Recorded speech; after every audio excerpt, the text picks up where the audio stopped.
Қайырлы күн, достар. Бүгін біз осындай восточный пирог немесе дәруменге толы пирог дайындаймыз. Бізге қажет заттар.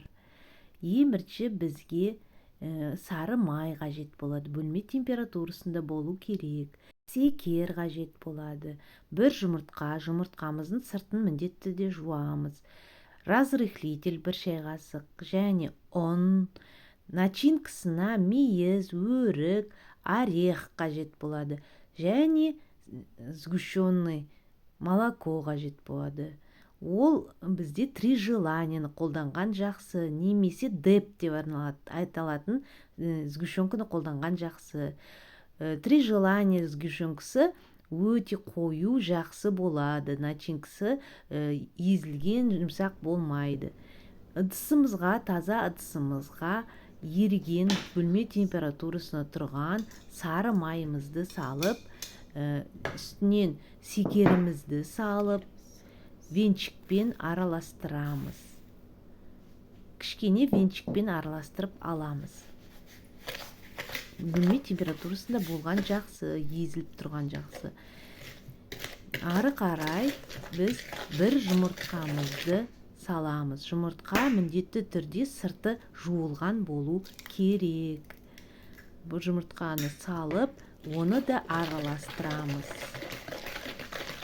Достар, менің каналымды қолдап, келіп, лайк басып, комментарий жазып жіберіңіздер. Ары қарай разрыхлителімізді салып, тағы да кішкене араластырып, үстінен електен өткен міндетті түрде ұнымызды електен өткіземіз. Ұнымызды електен өткізіп саламыз. Барлық ұнды саламыз. Міне електен өткіземіз осылай.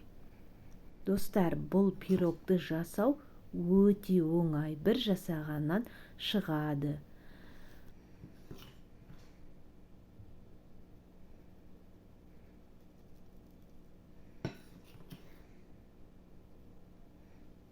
Ары қарай қолымызбен осылай араластырып, қамыр жасаймыз.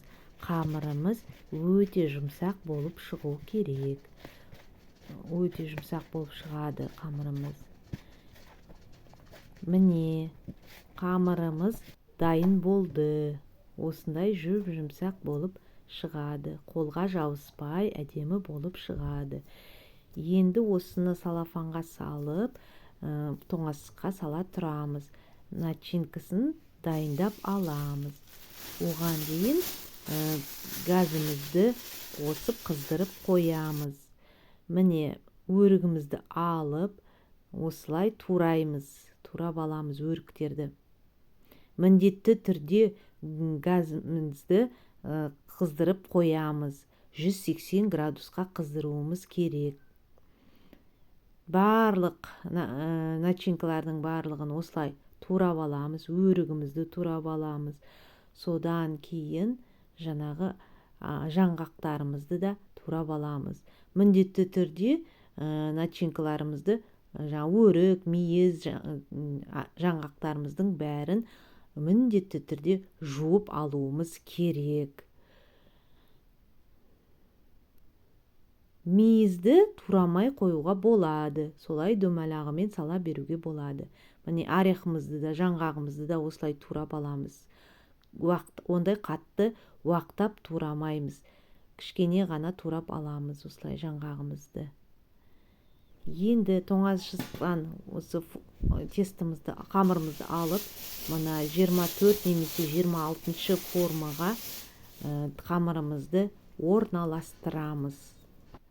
Жан жағына, барлығына қамырларымызды орналастырып аламыз. Бір жағы қалың, бір жағы жұқа болып кетпесін. Қарап жасаймыз. Міне, барлық жағын орналастырамыз.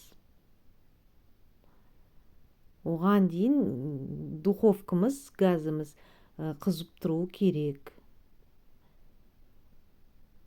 Жан жақтарын бәрін әдемі қылып қамырымызды орналастырдық.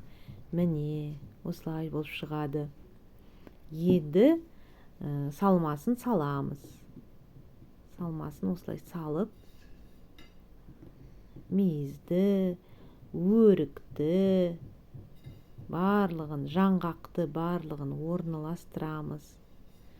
Жан жақтарына міне мейіздерді, өріктерді жан жақтарына барлығына жеткізуіміз керек.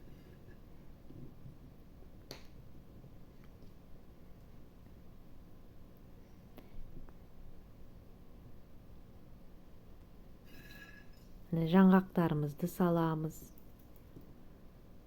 Салмасына өрік, мейіз, жаңғақ салдым. Оған тағы да мысалы әртүрлі басқа да жаңғақтарды салуға болады. Тек қана мейіз, өрік, жаңғақ деген салмай, оған қосымша тағы басқа да жаңғақтарды, мейіз сияқты кешміштарды салуға болады. Міне барлығын орналастырдық. Ары қарай жаңағы сгущенкамызды алып, осы салынған кешміштердің үстіне құямыз. Міне 3 желания жаңағы сгущенкасын алғаны жақсы деген себебім, оның ішіндегі сгущенкасы өте қою болады.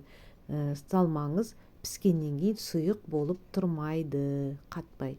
3 желаниянікі өте жақсы өзінің несін ұстайды, қоюлығын. Міне енді қызып тұрған 180 градуста тұрған газымызге, духовкамызге осы дайын пирогымызды саламыз, пісуге қоямыз. Әркімнің газы әртүрлі пісіреді, сондықтан қарап тұрамыз.